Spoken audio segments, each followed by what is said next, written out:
네, 저는 청소년 시절에 저희 모교회 부산에 있는 교회를 통해서 참 소중한 경험을 했습니다. 교회는 아주 좋은 곳에 위치해 있었습니다. 광안리를 걸어서 5분 만에 갈 수 있는 위치에 광안리 바닷가에 교회가 있었습니다.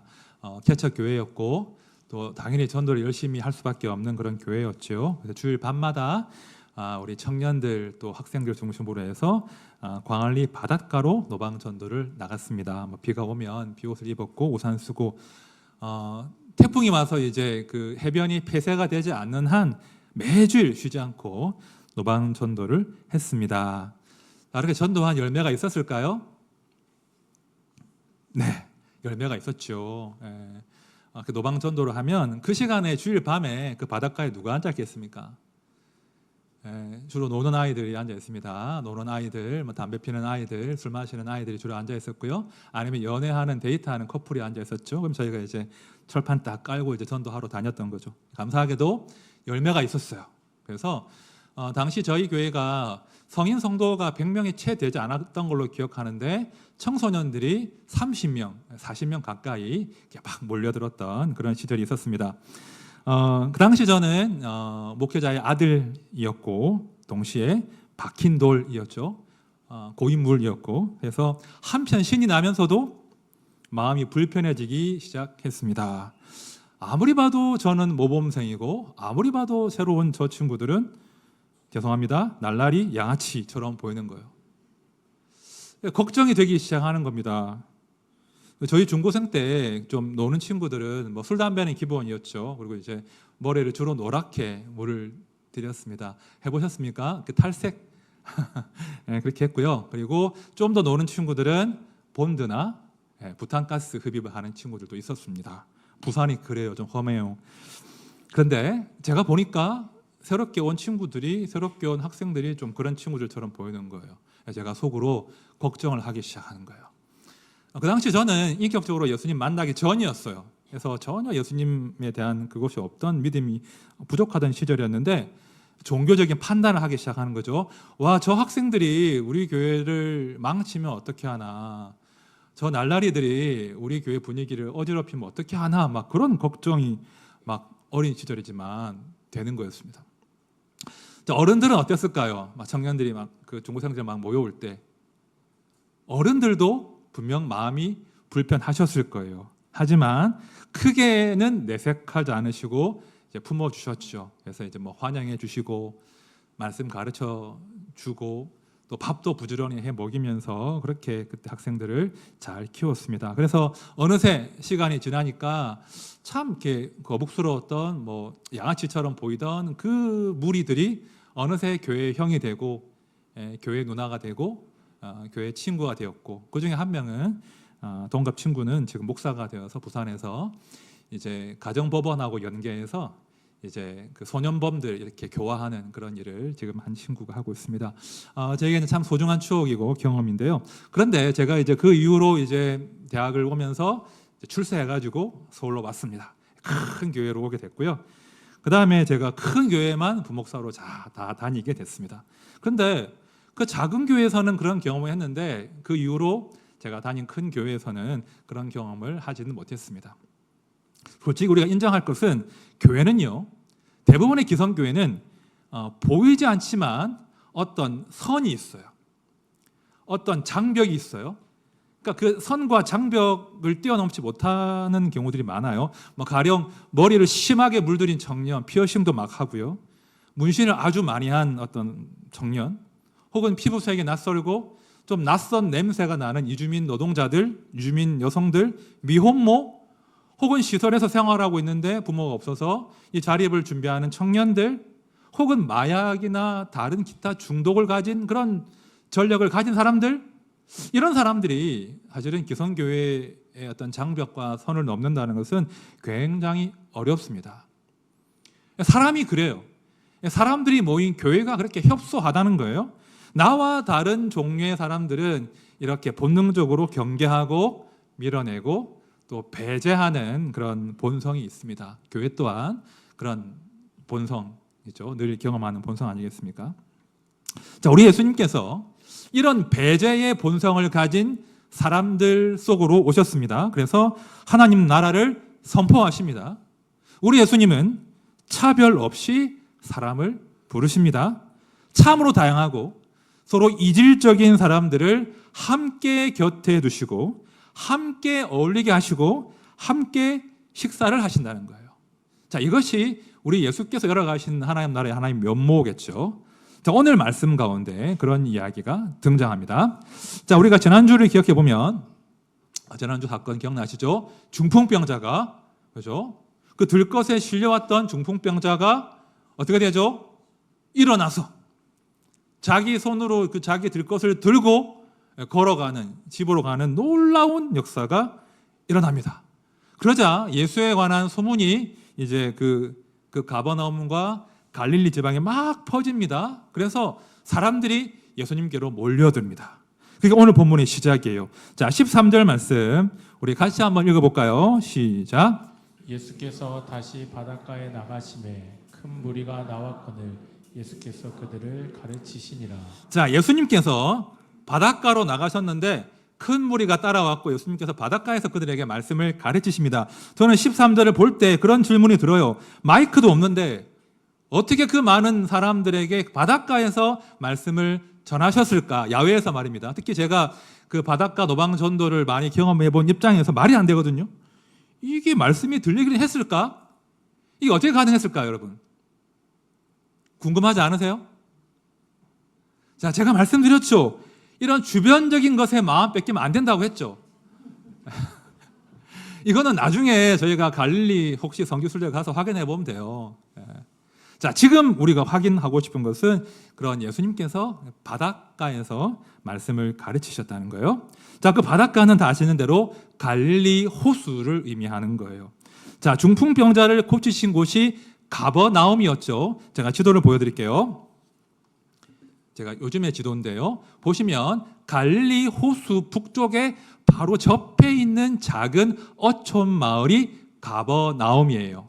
이해되시죠? 그러니까 예수님께서 가버나움에서 중풍병자를 고치셨고 아마도 그 촌락 인접한 그 바닷가에 지금 계신데 많은 무리가 몰려든 그런 상황이에요. 지금 주님은 가버나움 근처에 계십니다. 자, 이 가버나움이라는 지역은요, 그 신약 성경을 볼 때 되게 중요한 지역인데 예수님의 베이스 캠프였던 곳이 바로 가버나움이에요. 그러니까 가버나움에 예수님이 기거하시는 집이 있는 거예요. 그래서 사역하시다가 잠깐 가버나움 오셔서 쉬셨다가 또 사역하시고 했던 베이스 캠프가 가버나움이에요. 그래서 학자들에 따르면 지난주에 우리가 걱정했던 그 지붕 뚫린 그 집 있잖아요. 걱정했잖아요. 그 집이 아마도 예수님이 기거하시던 집이 아니었을까 그렇게 추정을 합니다. 와, 그럼 질문이 생기죠. 와, 우리 주님께서 호숫가 그 마을에 호숫가에 그 저택을 자가주택을 소유하셨네. 또 이렇게 오해하시면 안 된다는 거예요. 우리 주님은 무주택자였습니다. 자, 누가복음 9장 보십시오. 예수께서 이르시되 여우도 굴이 있고 공중에 새도 집이 있으되 인자는 머리 둘 곳이 없도다. 제가 이 말씀 늘 은혜를 받아요. 무주택자로서. 여우도 굴이 있고 공중에 새도 집이 있으되 인자는 머리 둘 곳이 없도다. 혹시 집이 없으신 분들은 위로 받으십시오. 아무튼 우리 주님은 자기 주택이 아니에요. 아마도 제자 중에 한 사람이거나 조금 재력이 있는 후원자가 제공한 숙소가 가버나움에 있었던 거예요. 그렇죠? 그래서 아무튼 이 가버나움이 예수님 초기 사역의 어떤 근거지였는데요. 자, 앞에 마가복음 1장을 보면 예수님의 첫 번째 일기 제자였던 베드로와 안드레와 야고보와 요한의 집도 가버나움일 것으로 짐작할 수 있습니다. 아마 그들은 가버나움의 어부들이었을 거예요. 자, 이렇게 가버나움이란 작은 촌락을 중심으로 해서 사역을 이어가시는데요. 그 작은 촌락으로 많은 사람들이 모여드는 거예요. 그런데 말입니다. 그렇게 대중적인 사역을 하시는 가운데 우리 주님께서 빼놓지 않고 아주 중요하게 하시는 사역이 있었어요. 그게 오늘 본문에 등장하는 거예요. 무엇인가 하니 제자를 부르시는 것이었습니다. 그러니까 군중과만 상대하시지 않고 제자를 부르시고 그들을 자기 곁에 두시고 그들을 훈련시키는 일을 주님께서 하시는 거예요. 나중에 이 제자들이 실제로 초대교회 리더들이 다 되거든요. 자, 14절 말씀 같이 읽어봅시다. 14절 시작.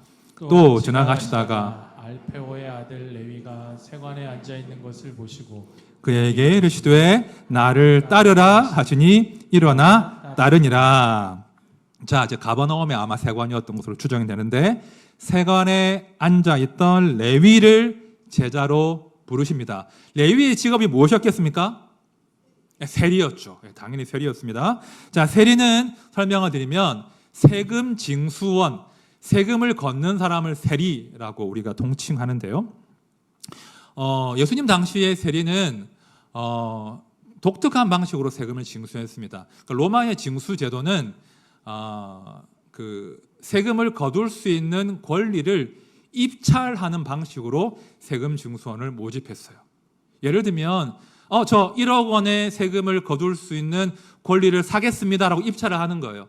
그러면 입찰해서 그 권리를 따면 먼저 1억 원의 돈을 성금을 로마 당국에 바치는 거예요. 먼저 1억을 바치고 물론 그 권리를 사기 위한 돈도 바치겠죠. 그렇게 권리를 사고 성금을 로마 당국에 입금한 다음에 어떻게 하는 거예요? 그 권리를 가지고 세금을 열심히 걷는 거예요. 얼마나 거둬야 되겠습니까? 1억만 거두면 되겠습니까? 아니죠. 1억은 투자금 플러스 알파 지급했잖아요. 그러면 1억 원 플러스 알파에 또 플러스 알파 해가지고 막 걷는 거예요. 내가 세금을 그 지역이나 어떤 계층에 대한 세금을 거둘 권리를 샀으니까 어떠하든 악착같이 백성들의 고열을 짜내서 세금을 많이 거두면 자기의 수익이 올라가는 거니까 세리들은 정말 악랄하게 세금을 거뒀다고 합니다. 그래서 그 당시 세리는 배신과 탐욕의 아이콘이었대요. 배신자, 민족의 배신자, 로마의 앞잡이, 탐욕스러운 사람이 바로 세리였다는 것이죠.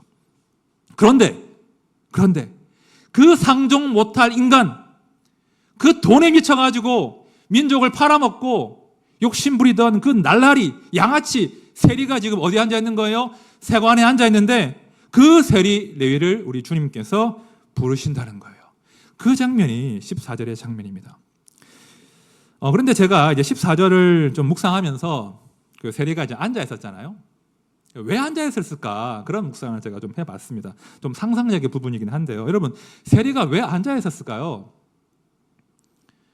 세금 많이 거두려면 어떻게 해야 돼요? 일종의 영업이거든요. 영업을 자기 업으로 삼고 계신 분들 아실 거예요. 사무실에 앉아 있으면 돼요, 안 돼요? 계속 다녀야 돼요. 계속 다녀야 되는데 지금 영업은 하지 않고 앉아 있습니다. 제가 이 대목 묵상하다가 그 마태복음 4장에 나오는 한 구절이 또 올라왔습니다.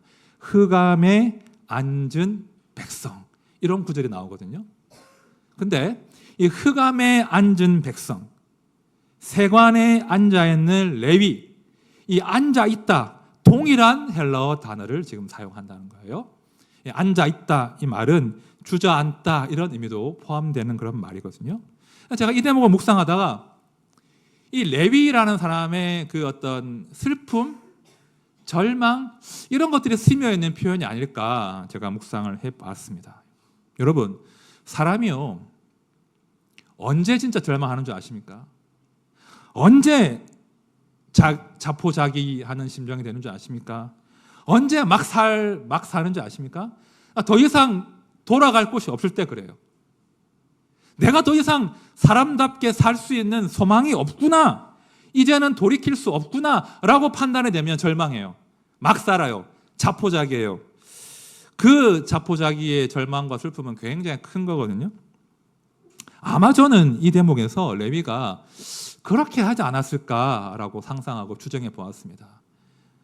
돈 많이 벌어보신 분은 아실 거예요. 저는 못 벌어봐서 모르겠는데 허무하다면서요. 맞습니까? 네, 특히 남 등쳐먹고 돈 많이 벌어본 사람들 안 계시겠죠? 굉장히 허무하고 불안과 절망이 크다고 제가 들었습니다. 아마 레위가 그런 상황이 아닐까. 그러니까 벌어도 채워지지 않는 갈망이 있는 거예요. 무엇보다 동족들에게, 여호와 하나님께 더 이상 사람 취급받지 못하는 버림받은 인생이라고 하는 슬픔과 낙심 가운데 그가 앉아있지 않았을까 제가 추정해 봅니다. 그런데 그때 그 흑암에 앉아있던 레위를 예수께서 찾아오십니다. 그리고 딱 한마디 하시는 거예요. 뭐라고 하시죠? 나를 따르라. 레위가 왜 따라갔을까? 설명이 안 되잖아요. 그 갈망이 아니면 설명이 안 되거든요. 그 갈망 가운데, 허무 가운데 앉아있는데 주께서 오셔서 빛을 비추시는 거예요. 나를 따르라. 네가 아무리 돈에 집착해도 네가 해결할 수 없던 그 갈망 내가 해결해 줄게. 레위가 덥석 붙잡은 거예요. 세관에 앉아가지고 돈을 벌면서 결코 답을 찾지 못했던 세리 레위가 그 배신과 탐욕의 아이콘이 예수의 사람으로 바뀌는 그런 순간을 오늘 말씀이 묘사하고 있습니다. 자, 이어지는 15절을 보면요, 레위가 이제 예수를 따른 다음에 곧바로 잔치가 벌어져요. 자, 15절 말씀 우리 같이 봅시다. 시작. 그의 집에 앉아 잡수실 때에 많은 세리와 죄인들이 예수와 그의 제자들과 함께 앉았으니 이는 그러한 사람들이 많이 있어서 예수를 따름이러라. 자, 15절에 그의 집은 당연히 레위의 집을 의미하는 거예요. 누가복음 5장에 보면 레위가 이게 마태거든요. 나중에 마태복음을 쓴 마태인데 예수님을 초대해서 큰 잔치를 벌이는 그런 장면이 15절입니다. 근데 15절에도 앉아 있다, 앉다라는 표현이 또 등장해요. 자, 14절에 앉아 있다는 정말 털썩 앉아 있는 거예요. 근데 15절에 앉았다는 것은 옆으로 기대어 누웠다, 이런 의미를 가진 전혀 다른 단어인 거예요. 제가 사진을 하나 보여드릴게요. 그림 하나 보여드릴게요. 저 장면은 유대인들이 식사를 하는 모습이에요. 그러면 이렇게 왼쪽으로 이렇게 기대어서 반쯤 눕죠, 반쯤 누워서 이렇게 오른손으로 음식을 먹는 것이 유대인들의 식사할 때 전형적인 모습이에요. 지금 레위가, 마태가 어쩌면 아마도 확실히 예수의 바로 옆에 누워서 함께 식사하는 그런 장면이 전개가 되는 겁니다. 자, 14절에서 허망하게 세관에 앉아있던 레위인데 이제는 예수와 함께 누워서 만찬을 즐기는 전혀 새로운 사람이 된 거예요. 여러분, 누군가와 식사한다는 건요, 그 두 사람이 특별한 관계가 된다는 거예요. 여러분, 함께 밥 먹는 사람을 뭐라고 합니까? 식구라고 하잖아요. 식구의 의미가 가족이잖아요.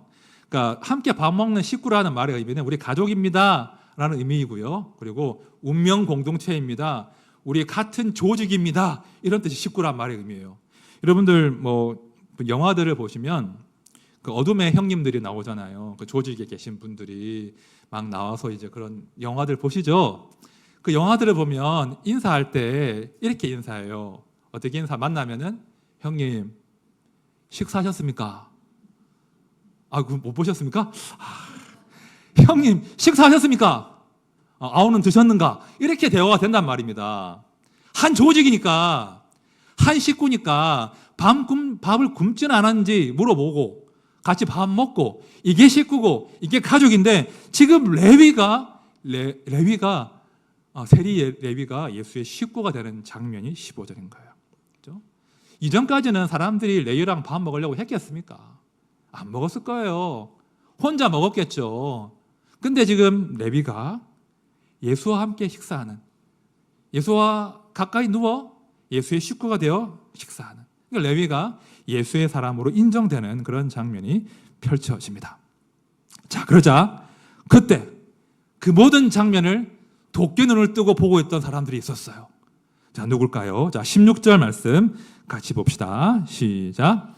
바리새인의 서기관들이 예수께서 죄인 및 세리들과 함께 잡수시는 것을 보고 그의 제자들에게 이르되 어찌하여 세리 및 죄인들과 함께 먹는가? 이게 지금 이해가 안 되는 거예요. 당시 종교 지도자들이 예수가 정말 하나님이 보내신 자라면 죄인을 정죄해야지, 그들의 죄목을 드러내고 그들을 회개하게 하고 그들에게 율법을 가르쳐야지 같이 밥을 먹다니 이게 무슨 말인가, 이게 바리새인들이 난리가 난 거예요. 여러분, 이게 당시 종교의 관점이었어요. 무서운 관점이었습니다. 당시에 그 서기관들과 바리새인들 자칭 백성들의 선생 아닙니까? 목자 아닙니까? 그런데 그 사람들의 관심은 사람에게 없었어요. 죄인에게 없었어요. 그들의 관심은 종교 규범과 시스템을 지키는 것이었습니다.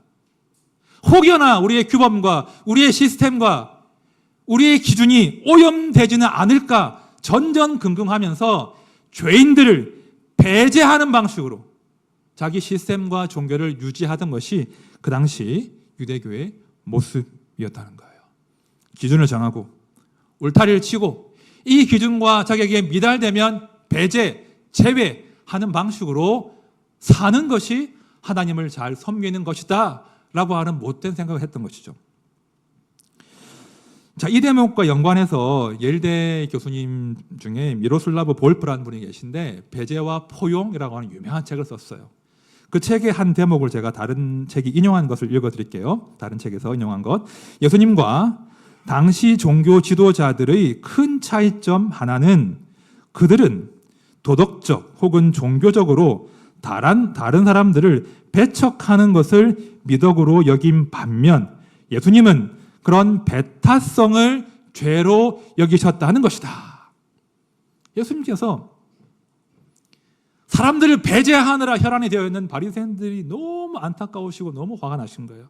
그래서 그 배제에 익숙한 바리새인들을 보고 따끔하게 한마디 하십니다. 우리 17절 말씀 다 함께 읽어보겠습니다. 시작. 예수께서 들으시고 그들에게 이르시되 건강한 자에게는 의사가 쓸데없고 병든 자에게라야 쓸데 있느니라.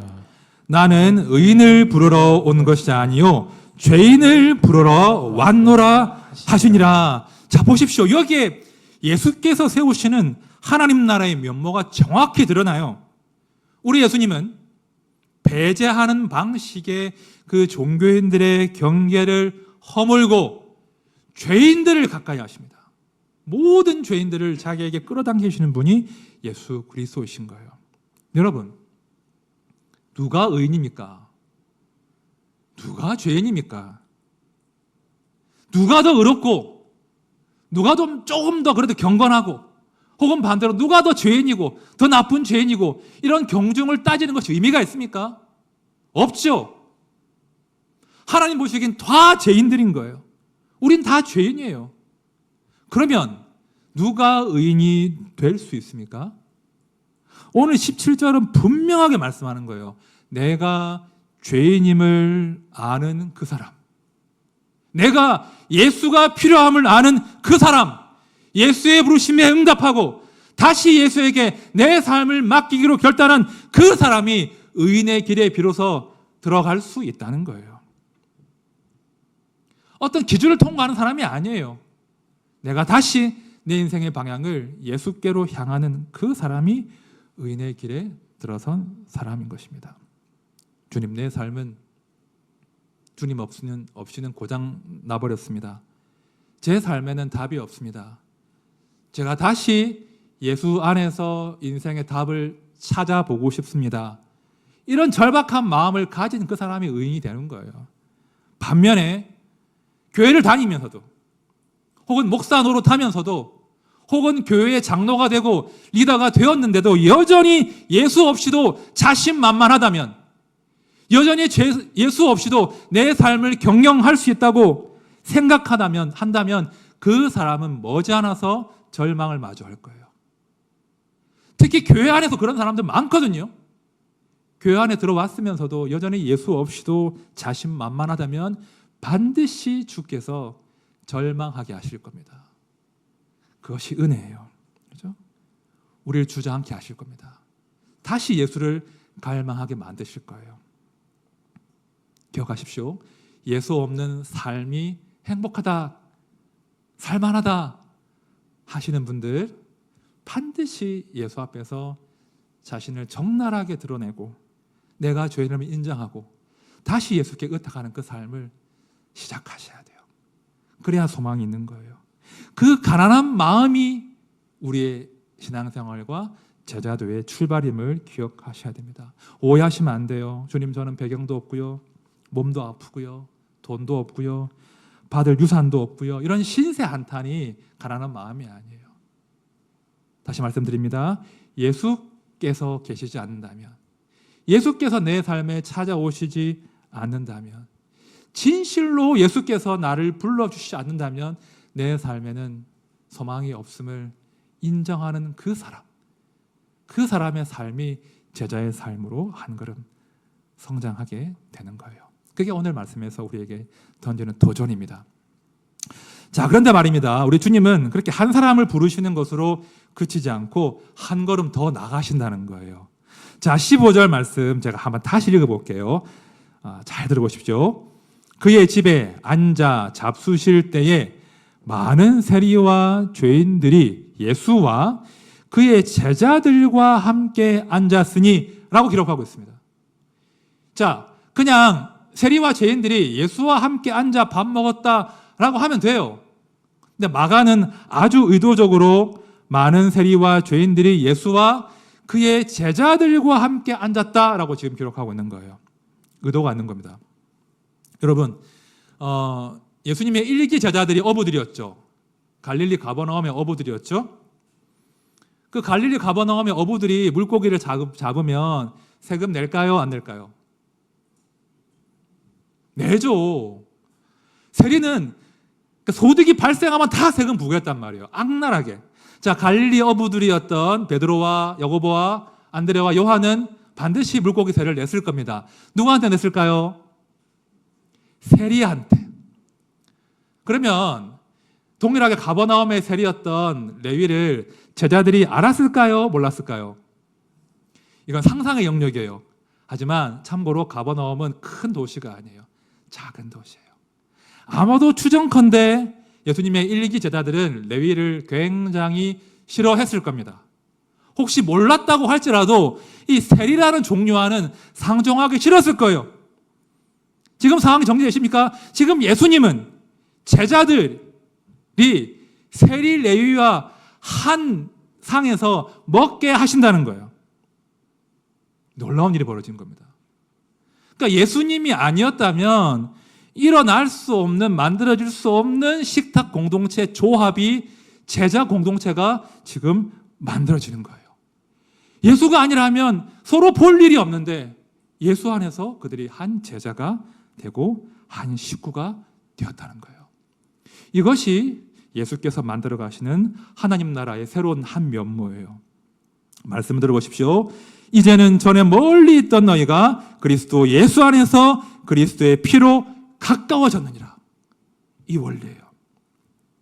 여러분, 우리가 살다 보면 끌리는 사람들이 있어요. 처음 보자마자 확 끌리는 사람들이 있어요. 앞에 우리 유경인 권사님 앉아 계신데 확 끌렸잖아요. 그죠? 맞죠, 권사님? 네, 긍정하시는 거죠? 네, 살다 보면 처음 만나부터 좋은 사람이 있어요. 확 끌리고 가까이 하고 뭐 그런 사람과 우정을 나누고 살면 얼마나 행복하겠습니까? 하지만 다 그렇나요? 어때요? 나랑 안 맞는 사람이 너무 많아요. 그죠? 말하는 스타일도 나랑 안 맞고 옷 입는 스타일도 별로고 말투도 별로고 그냥 가까이 하기 싫은 사람들이 있어요. 그런 사람들은 어떻게 하십니까? 거리두고 살면 돼요. 그죠? 적당하게 거리를 두고 사시면 돼요. 너무 가까이 하면 서로 상처받잖아요.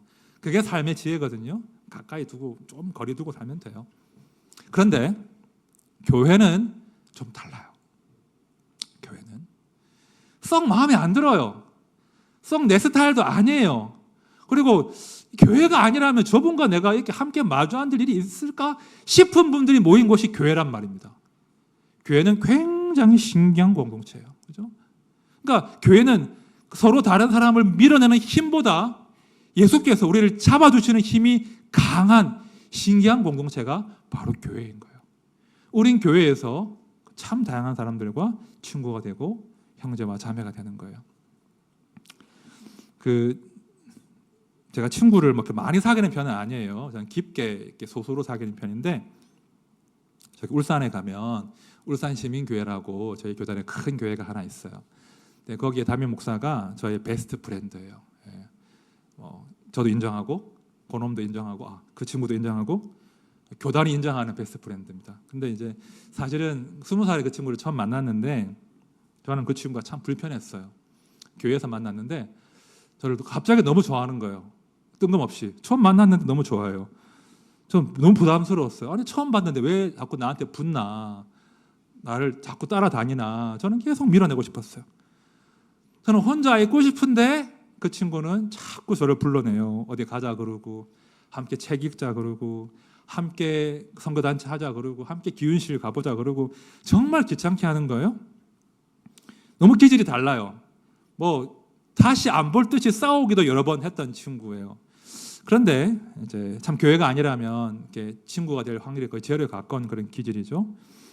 최근에도 제가 지난 여름에 그 친구 보고 왔는데 역시 기질은 달라요.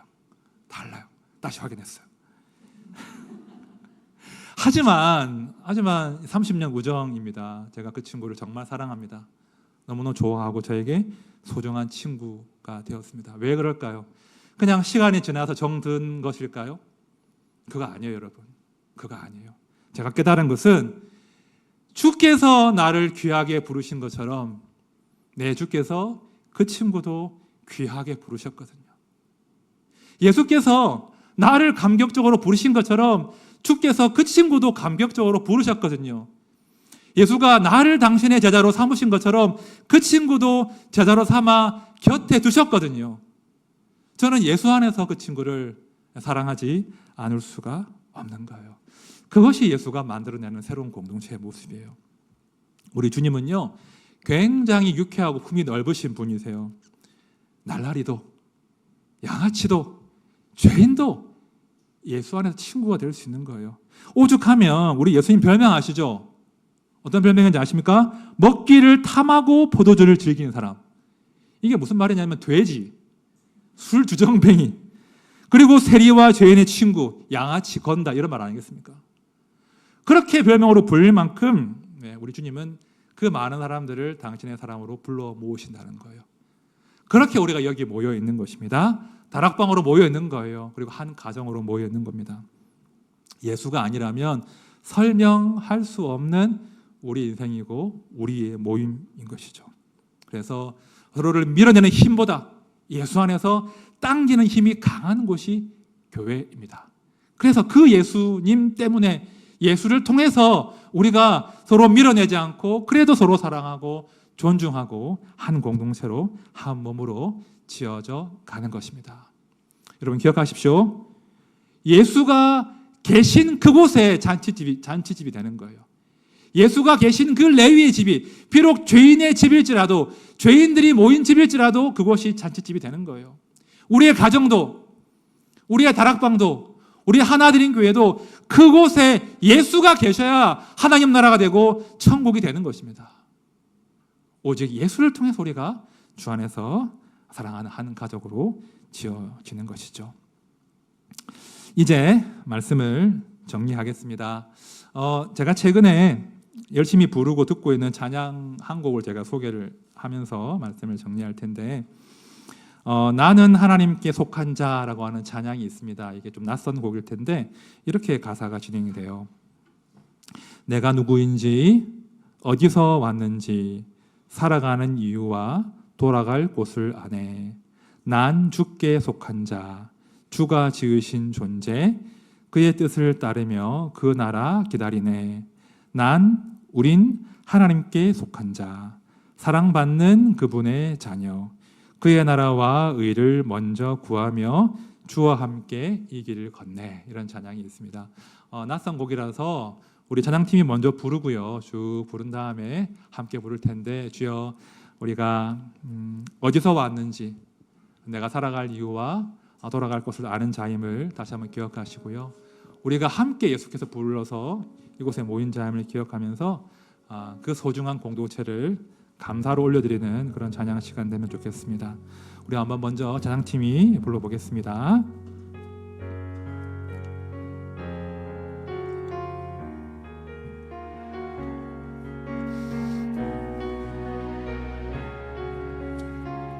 내가 누구인지, 내가 누구인지, 어디서 왔는지, 살아가는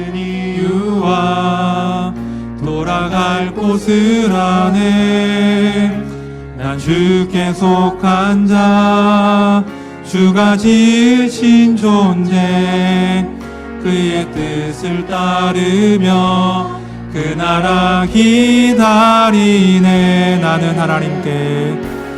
나는 하나님께 속한 자, 사랑받는 그분의 자녀,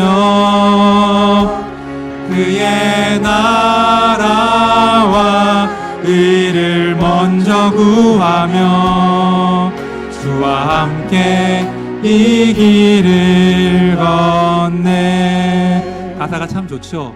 부르실 수 있겠죠. 어렵지 않습니다. 우리 함께 부를 때 주님, 이 가사의 고백이 저의 고백이 되게 해주십시오. 우리 한번 불러봅시다.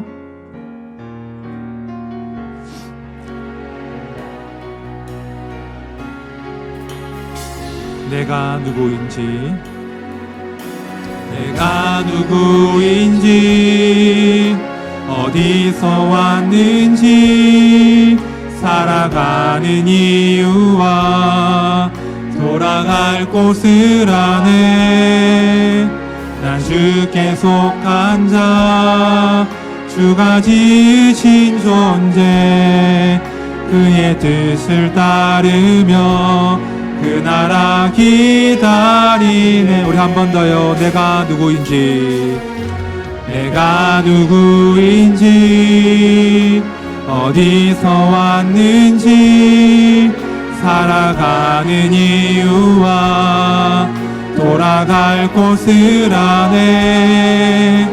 난 주께 속한 자, 주가 지으신 존재, 그의 뜻을 따르며 그 나라 기다리네. 나는 하나님께 속한 자, 나는 하나님께 속한 자, 사랑받는 그분의 자녀,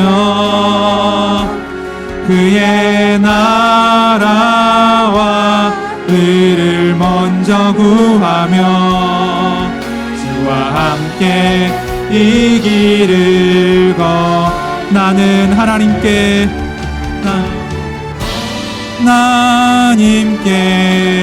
속한 자, 사랑받는 그분의 자녀,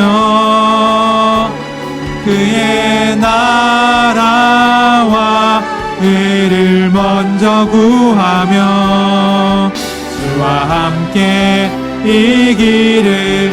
우리 마지막 한 번 더 고백합시다. 우린 하나님께 속한 자, 사랑받는 그분의 자녀, 그의 나라와 의를 먼저 구하며 주와 함께 이 길을 걷네. 주 나를 보아시고 나 붙드시리. 나는 외롭고 존귀한 주님의 자녀라. 주 너를 보호하시고 주 너를 보호하시고 넌 붙드시리. 너는 보배롭고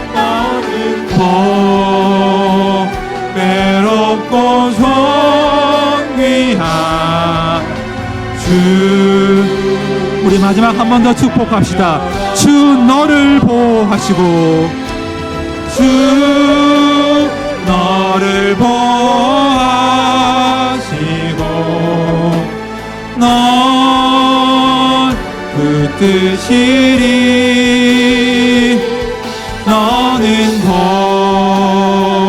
외롭고 주님의 자녀라.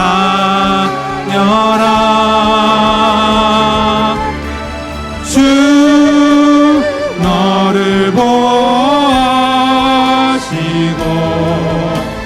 넌 붙드시리. 너는 보배롭고 너는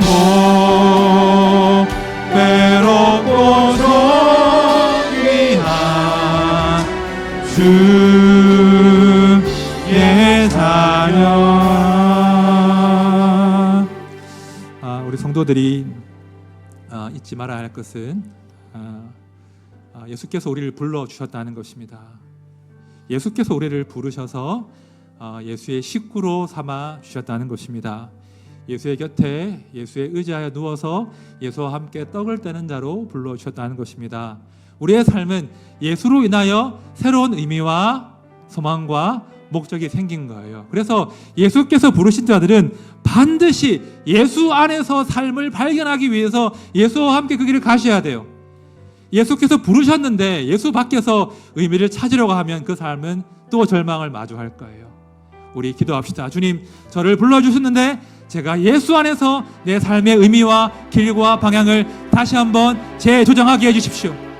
또한 동시에 저뿐 아니라 여전히 예수 그리스도가 필요한 예수의 식구가 되어야 할 내 사랑하는 아들과 딸과 남편과 아내와 우리 가족들을 기억해 주십시오.